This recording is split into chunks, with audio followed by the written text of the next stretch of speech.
lo dijo en la primera hora. Muy bien, 7:14 en la mañana. Sobre el comentario que hicimos, ¿no? Y la postura de Pachacuti, gracias por este mensaje que me escriben desde Saquisilí. Un buen amigo, me reservo su nombre, ¿no? Me dice, considero que el voto no será de toda la bancada de manera unánime. El comunicado de Pachacuti, suscrito por Salvador Quispe, que plantea que la bancada apoye el llamado a juicio político al presidente de la República. Pero me dicen acá, y no tengo dudas que va a ser así, habrá posiblemente 3 frentes, según percibimos desde afuera. Se juntarán rebeldes y algunos progobierno camuflados, quienes irán a favor del informe.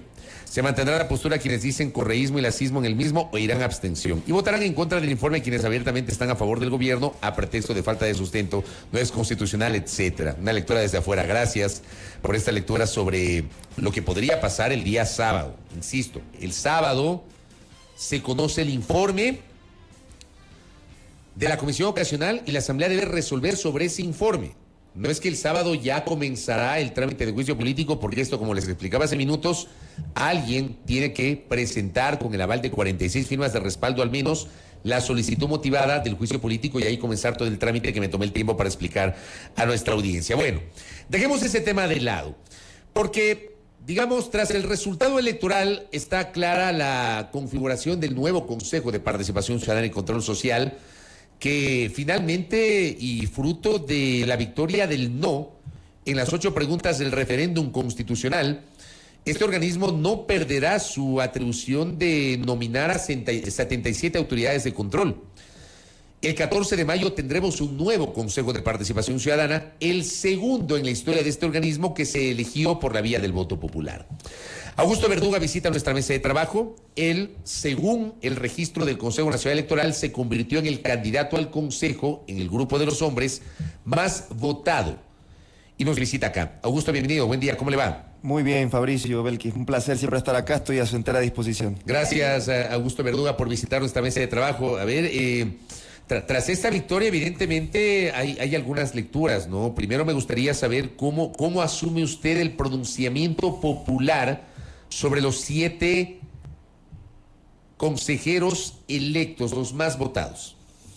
Con mucha responsabilidad, con mucho compromiso, ¿no? Se trata de una enorme responsabilidad en un tiempo histórico. El Consejo de Participación tiene ahora la chance de poder ser ese ente encargado de potenciar la participación en los territorios, de potenciar el control social y dejar de ser de una vez y para siempre, como yo siempre digo, esa caricatura en que lo han convertido cierta clase política. Afortunadamente le comento que tenemos bastantes consensos con los consejeros y consejeras electas en cuestiones de trascendental importancia, ¿no? Muchos de los temas más álgidos, el tema de la normativa interna que tiene que ser reformada para que el Pleno conozca también no solo el tema de nominación de autoridad de control, sino también y sobre todo el tema de la participación en los territorios, fortalecer las delegaciones provinciales. Todo eso hace parte de las responsabilidades que tenemos en el plano inmediato como consejeros electos. Ya se han reunido, en efecto, como consejeros electos un poco para analizar cómo está la situación actual de la institución y un poco ir delineando el trabajo que tienen que desarrollar a partir de mayo en adelante. Nos hemos reunido el día de ayer, Belkis. Justamente los 7 consejeros hemos tenido una reunión, 6 presencial, 1 virtual, Andrés Fantoni de forma virtual, y hemos convenido en algunas cosas, ¿no? Reformar el reglamento de las veedurías ciudadanas, ¿no? Un reglamento bastante engorroso y tortuoso que hace que el Pleno no conozca a tiempo los informes de las veedurías. Cosas muy básicas. Hemos identificado también ciertas falencias en la propia ley orgánica de la materia. Eventualmente vamos a promover quizás una reformatoria a esta ley que haga más fácil el trabajo de los consejeros y consejeras. Hemos convenido también cosas importantísimas en el tema de fortalecer las delegaciones provinciales. Imagínense usted que en algunas provincias de este país, la gran mayoría, solo hay 2 servidores del Consejo de Participación Ciudadana en las delegaciones. O sea, esos 2 servidores son delegado provincial, chofer, investigador, la persona que lleva adelante la promoción en los territorios. Es impresentable. Tenemos que también fortalecer esas delegaciones para que dejen de ser un saludo a la bandera. Entonces, estos consensos los hemos manifestado ayer. Qué bueno que hemos coincidido en estas cuestiones trascendentales para la vida del Consejo de Participación. Los 7 se reunieron. Nos hemos reunido 6 de forma presencial aquí en Quito y hemos estado en contacto telemático con Andrés Fantoni. Ya, entonces han estado los 7. Hemos estado los 7. Ya, ¿y cómo es el ambiente en este primer encuentro? ¿Cómo ha sido el ambiente? Bastante química entre los consejeros y consejeras electos. Yo diría, creo que también ayuda mucho, ¿no? El componente de la juventud, ¿no? Somos casi contemporáneos en la misma edad, hemos tenido muchas coincidencias, a mí me parece saludable y es un ejercicio democrático de honestidad, ¿no? Y de madurez política, que nos hayamos podido reunir y consensuar en temas tan importantes como los que le estoy mencionando. ¿Cómo lograr ese fortalecimiento de la participación ciudadana, como usted decía al inicio de esta entrevista, cuando ha sido en este último tiempo un concepto muy venido a menos, muy menoscabado? Ejercitando la pedagogía. Aquí hay un desafío enorme, ¿no? Primero que el consejo sea conocido, cuáles son las atribuciones, cómo se conforma, por ejemplo, en los barrios un consejo barrial, cómo se conforma o se constituye una asamblea local ciudadana, que luego esa asamblea local ciudadana tiene que hacer parte de los presupuestos participativos en los gobiernos locales. Por ejemplo, en esta materia es importantísimo que articulemos con los gobiernos autónomos descentralizados, ¿no? ¿Qué es una veeduría ciudadana? ¿Cómo se constituye? ¿Qué es un observatorio? ¿Cuál es el alcance que tiene este mecanismo de control social? ¿Qué es un comité de usuarios? Todo eso hay que explicarlo de forma pedagógica para que la gente se empodere de estos derechos. Esa proclama de la Constitución de Montecristi, el pueblo es el primer fiscalizador de los actos del poder, es un saludo a la bandera. Entonces, primero lo primero, ejercitar la pedagogía. Y luego de eso, promover la participación a través de una subcoordinación nacional de promoción que existe y que no está absolutamente venida menos. También por el hecho de que el Consejo de Participación no tiene los recursos suficientes. Es una institución esquelética en términos presupuestarios. Vamos a tener que tratar de obtener recursos del gobierno central, evidentemente, pero en el evento que eso no suceda, vamos a tener que obtenerlos de forma, digamos, de cooperación internacional, ¿no? Hay que hacerse cargo de eso. ¿A cuánto ascienden actualmente los recursos asignados al Consejo? No llegan ni siquiera a 10 millones de dólares. Entonces es una cuestión impresentable. Es una institución que tiene delegaciones en todo el territorio nacional. Es increíble, por ejemplo, la delegación de Guayas, que yo visité hace poco, hay 5 vehículos de delegación, por decirle algo, ¿no? 4 se encuentran parados porque no hay presupuesto para hacer el mantenimiento de los vehículos. ¿Cómo se transporta uno a los territorios si no hay un vehículo que lo traslade, ¿no? Entonces hay que buscar la forma de buscar más financiamiento para el Consejo de Participación. Probablemente es muy temprano, pero en esta primera aproximación que tuvieron ayer los 7 consejeros electos del futuro Consejo de Participación Ciudadana y Control Social, ya comenzaron también a explorar qué podría pasar en la primera reunión del 14 de mayo donde tienen que elegir autoridades. Hemos hablado de la necesidad ahora de propiciar una transición coordinada con el Consejo en funciones. Yo estoy claro en que el Consejo en funciones, claro, también se está empapando recién de los asuntos, ¿no? Tienen poquísimo, no llega ni siquiera un mes. Pero nosotros también no podemos esperar al 14 de mayo que seamos posesionados para recién enterarnos cómo está la casa adentro.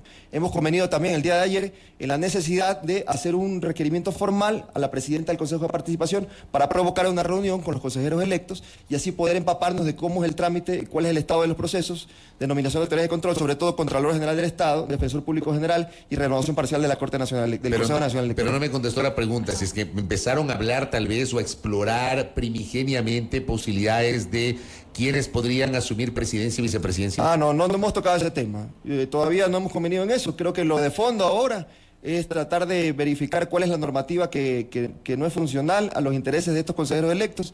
Ya habrá tiempo, Fabricio, de discutir ese tema. Por ahora, y en buena hora que así sea, las prioridades están centradas en los temas de la nominación de autoridades y en los temas de la normativa que hay que ser reformada. ¿Hasta cuándo podría darse este acercamiento con quienes ahora están en funciones para avanzar en esa transición ordenada? Nosotros vamos a enviar un comunicado formal en los próximos días, la próxima semana, y vamos a emitir también un comunicado, digamos, a la ciudadanía para que la presidenta nos responda. Vamos a esperar que ella nos responda lo más breve posible para poder reunirnos, Dios mediante, la próxima semana o quizás la otra. Y pregunto eso porque es importante destacar que al menos son, ¿cuántos? 5 los procesos de elección de autoridades que ahora mismo están en cursos. De ellos, entiendo, el más avanzado, el del defensor público. Es poco el tiempo que tiene este Consejo de Participación para poder posesionar a estas autoridades y ya ustedes como autoridades electas deberán asumir ya todo ese trabajo a partir de mayo. Hay expectativa e incertidumbre al respecto porque no se sabe si este nuevo Consejo de Participación retomará los procesos en el estado en el que están o harán un borra y va de nuevo para poder llevar adelante los concursos. Por eso primero queremos reunirnos para ver el estado de los procesos. Ahí hay una cuestión que digamos, también nos va a pasar factura a nosotros. Concurso de Defensor Público General. Entiendo que hay como 6 acciones de protección presentadas en esta materia. Concurso y tenemos defensor público encargado desde el 2018. Desde el 2018, que no pasó por un concurso de oposición y méritos. Concurso de Contralor General del Estado. También hay unas garantías jurisdiccionales presentadas que también eventualmente, si nosotros nos presentamos el 14 de mayo, vamos a tener que hacernos cargo de ese problema. Yo creo que ya la Corte Constitucional, aquí un llamado, por favor, señores magistrados de la Corte Constitucional, deben dirimir finalmente este asunto, este abuso de las garantías jurisdiccionales, por la tranquilidad institucional de este país, para que haya más certeza jurídica, más seguridad jurídica. Ustedes tienen la obligación, el deber histórico de pronunciarse sobre este tema para que las garantías jurisdiccionales dejen de ser, digamos, esa válvula de escape que tienen las personas para poder incidir en las decisiones del Consejo de Participación Ciudadana. ¿Un borra y va de nuevo sería un escenario posible una vez que ustedes asuman funciones? Habrá que ver, por ejemplo, en el tema puntual del Contralor General de Estado. Recuerde que Ulloa y compañía cambiaron en mitad de concurso el reglamento. Habrá que verificar cuáles son esos cambios que se han realizado. Eventualmente vamos a revisar también ese reglamento, pero insisto, esto solo que lo queremos hacer y pronunciarnos de forma un poco más, digamos, más robusta en esta materia cuando ya verifiquemos el estado de los procesos. Pero, por ejemplo, el consejo actual, que está integrado por consejeros suplentes luego de la destitución de los 7 principales por parte de la Corte Constitucional, ese consejo no ha detenido los procesos. Entiendo que la Comisión Ciudadana respectiva sigue con el proceso del Contralor. Entiendo que en las sesiones extraordinarias lo que se hizo fue convocar a las comisiones ciudadanas de selección en el pleno del Consejo para empaparse de los procesos. Y han dado algunas sesiones extraordinarias al Consejo de Participación un poco para hacer caminar este asunto. Nosotros estamos muy vigilantes de lo que haga ese Consejo de Participación, porque yo sostengo, Fabricio Belkis, que no cuentan con la legitimidad democrática. Lo más sensato sería que se espere a la posesión del 14 de mayo los consejeros que sí fueron elegidos en urnas para que estos procesos sigan adelante. Y que estos procesos que ahora están en curso se mantengan estancados hasta que funciones, se suspendan. Creo que sería lo más lógico, lo más sensato, que se espere que nosotros seamos posicionados para caminar para que estos procesos sigan su curso normal. Esto, por ejemplo, que usted señala lo ha socializado con nosotros consejeros, porque la misma postura suya también la tiene Allen Berbera, por ejemplo, pero no sé si los otros 5 consejeros principales también manejan esa postura de que lo más saludable es que se detengan esos procesos hasta que se instale el nuevo consejo. No, en este punto le comento que no hay consenso en este asunto. ¿No? Hay ciertos consejeros, consejeras que son del criterio de que el consejo en transición de estos 3 meses sí tiene la potestad o cuenta con esa legitimidad de llevar adelante estos procesos. Pero claro, no van a alcanzar. Yo estimo que no van a alcanzar, insisto, por estas garantías jurisdiccionales presentadas. Mi postura personal como consejero es que no tienen esa legitimidad democrática. No existe algo así como el suplente del suplente del suplente. Claro. El día de mañana, llevado este argumento hasta las últimas consecuencias, pongamos por caso, son destituidos los 7 que están actualmente en funciones. ¿Asumen quiénes? Los que sacaron los votos de la familia. Entonces, eso no se corresponde con el Estado Constitucional de Derecho y Justicia. Sí, es bien discutible el tema, ¿no? Pero lamentablemente el desastre del Consejo actual, aquel que se posesionó en mayo del 2019, terminó provocando todo esto, ¿no? Un consejo en donde tuvimos 12 consejeros principales destituidos por la vía destituidos, algunos por la vía del juicio político, primero 4, luego 1 más, después 4 más que luego se beneficiaron de una acción de protección, luego los 7 por parte de la Corte Constitucional. O sea, este consejo actual ha sido un desastre, ¿ya? Y ustedes tal vez por ahí tienen el principal reto de brindarle mayor certidumbre al Ecuador. Así es, Fabricio. Totalmente, yo coincido con usted, pero sobre todo el desafío es que la gente lo sienta propio, el Consejo, también articular con los movimientos sociales. ¿Por qué, por ejemplo, para un movimiento como la CONAIE no es atractivo el Consejo? Un movimiento feminista. Hay que también decirle a los movimientos sociales de este país, tienen un cauce institucional, una gran bisagra, para que las demandas populares tengan esta articulación con las instituciones. Eso es el Consejo de Participación, esa gran bisagra, ese puente entre las demandas de los movimientos, de la ciudadanía y el Estado ecuatoriano. Augusto Verduga, me pasa una pregunta que se la voy a trasladar. Me dicen, en el ámbito del control social, el artículo 208 de la Constitución establece que el Consejo debe luchar contra la corrupción. Hay que recordar que cuando se construyó el actual diseño constitucional en la Asamblea de Montecristi, se eliminó la Comisión de Control Cívico contra la Corrupción y la atribución de lucha contra la corrupción se estableció para el Consejo de Participación Ciudadana y Control Social. Pero es poco lo que se ha visto. Yo una vez le hice esta pregunta a David Rosero, que fue varias veces consejero, y él me dice que sí hemos luchado contra la corrupción. Me hablaba de 50 y pico de procesos que llevaron su trámite, etcétera. Pero me da la impresión que esa labor, si es que se la ha hecho, ha estado invisibilizada. Yo no sé si usted tiene referencias de que el Consejo de Participación Ciudadana desde 2009, que nació el primero, hasta la fecha, ha luchado contra la corrupción. No, pues se ha quedado de años en esta materia. Yo no he visto eso. ¿Por qué pasa esto? Hay todo un departamento, hay una Secretaría de Lucha contra la Corrupción que tiene a su vez 4 subcoordinaciones nacionales. Subcoordinación de patrocinio, otra de transparencia, se me escapan los nombres de las otras 2 subcoordinaciones. Otra es de, la otra es control social, se me escapa ahorita el nombre. En todo caso, ¿qué es lo que ha pasado? Cuando estos informes de los investigadores que llevan adelante estos procesos de investigación y que los tienen que sustentar ante el Pleno del Consejo de Participación, Hasta que el Pleno los conozca, han pasado años, Fabricio. Entonces, ¿qué pasa? Que cuando uno hace una investigación por un acto de corrupción, cuando llegan al Pleno ya están prescritos. O, por ejemplo, llega al Pleno del Consejo de Participación y ya la Contraloría se ha pronunciado sobre ese asunto. O ya la Fiscalía ha abierto una investigación, una indagación penal a ese respecto. ¿Qué es lo que hace el Pleno? Bueno, archivar el asunto. O sea, tanto esfuerzo de investigaciones que toman sus meses, ¿no? Para que llegue al Pleno, recién después de años. Y que el Pleno diga, es que ya no podemos hacer nada porque por el transcurso del tiempo ya esto se encuentra prescrito. Entonces no puede ser un saludo a la bandera. Tenemos que potenciar esa Secretaría de Transparencia y Lucha contra la Corrupción. Actualmente, por ejemplo, hay más de 1.100 denuncias que están durmiendo el sueño de los justos ahí en esa Secretaría. Una de las primeras cosas que tenemos que hacer, ¿cuáles son las más urgentes, ¿no? Y trasladarlas a la Fiscalía, a la Contraloría. Otra cosa importante, el Consejo de Participación no tiene esta facultad sancionatoria. ¿Qué es lo que puede finalmente hacer el Consejo? Insta a los otros órganos de control a que tome cartas en el asunto. Por eso es que me parece que una reforma a la ley orgánica de la materia podría también darle esta facultad al Consejo. Habrá que ver, ¿no? Esto es una reformatoria de la ley que tendrá su trámite legal, pero el problema es que no tiene esta facultad sancionatoria. Pero ahí ¿Pero se cómo puede se chocar, claro, perdón, no sé si vas en la misma línea, porque ahí se puede chocar con otras instituciones. ¿Cómo se Belkis. configuraría Claro. esto? Claro. Mire, este departamento de investigación del Consejo se supone que debe funcionar algo así como la UAPI en la Fiscalía, con peritos, con personas que puedan llevar adelante. Por ejemplo, le pongo un caso. El día de mañana se conforma una investigación por una cuestión del CNE. Vamos a fiscalizar la actuación del CNE. ¿Qué necesitamos ahí? Un perito informático, ¿verdad? ¿Qué es lo que pasa en el departamento de investigación? Son puros abogados. Esa unidad debe funcionar como la UAPI. Ingenieros civiles, peritos informáticos, inclusive psicólogos, deberían potenciar el trabajo de esa unidad específica para luego provocar precisamente que estos informes, que tienen carácter vinculante, puedan tener efectos sancionatorios. Pero bueno, insisto, actualmente el diseño institucional no lo contempla. Sería bueno que eventualmente, si se provoca una reforma a la ley, se pueda darle esta fuerza sancionatoria para que el Consejo de Participación también tenga la capacidad de poder perseguir estos casos, ¿no? Incluso la ley dice que el Consejo de Participación puede actuar como parte procesal, presentando acusación particular. Ahí hace sinergia con la Fiscalía. Yo hasta el sol de hoy no conozco ningún caso de acto de corrupción en la que el Consejo de Participación haya presentado una acusación particular. Así que es un saludo a la bandera.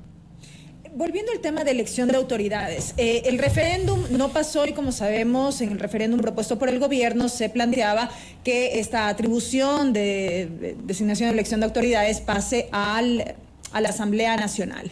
Esto se mantiene en manos del Consejo de Participación Ciudadana y ahí yo quiero preguntar cómo fortalecer estos mecanismos de elección de autoridades.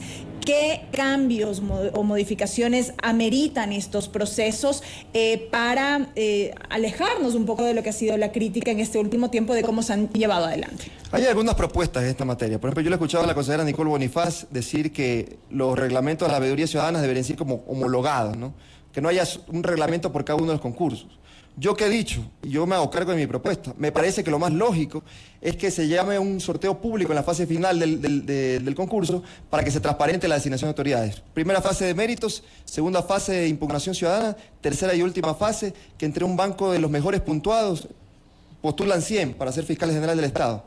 De los 100 que postulan, 10 de ellos superan el umbral de la nota de 90 sobre 100. Se entiende que esas personas ya están con la capacidad de poder ejercer como máxima autoridad de esa institución.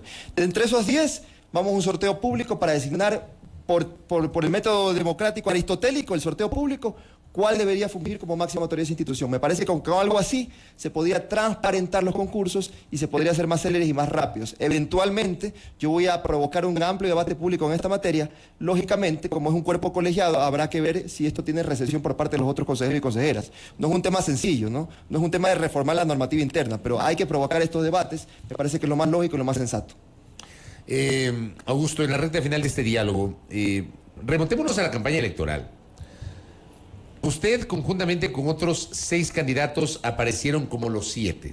Y estaban, digamos, vestidos con unos colores que los identificaban plenamente con una organización política. Ustedes recibieron críticas por eso. Primero, yo le pregunto a usted si no incurrieron ustedes en una infracción legal al haber sido claramente apoyados por una organización política, por Revolución Ciudadana. Yo le respondo categóricamente que no hemos incurrido en ninguna infracción electoral. Para ser postulante, participante en esta elección, uno tenía que haber emitido un certificado de apoliticismo. Esto lo emite el CNE. En mi carpeta está el certificado de politicismo, lo pueden revisar. O sea, se entiende que no estaban afiliados a un partido no hay político infracción ni electoral adherentes. No hay infracción electoral. No hay infracción electoral. Pero Eso la es lo que forma está también legislando. incide. Claro, la forma también incide en el fondo. Definamos afines, porque si usted me pregunta, ¿usted tiene afinidad? No, yo tengo afinidad política, ideológica, claro, la tengo. Yo no lo oculto.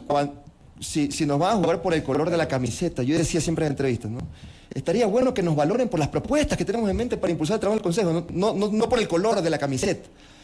Yo, la honestidad por delante, siempre lo he dicho, no tengo ningún empacho en reconocer que tengo una profunda admiración por el legado de Rafael Correa. Qué bueno que se mire con buenos ojos, que estos consejeros, digamos, que valoran el tema de la justicia social, que entienden la libertad como la emancipación de la necesidad, la igualdad, que es un valor que yo lo vengo manejando desde la colmena. Ustedes saben que soy un hombre de izquierda, somos colegas, yo hago periodismo político de izquierdas. Evidentemente va a haber ciertas coincidencias con esa fuerza política en particular, pero eso no significa que nosotros tengamos una hipoteca con ningún movimiento político. ¿Pero a ustedes, a los 7 les apoyó Revolución Ciudadana o no?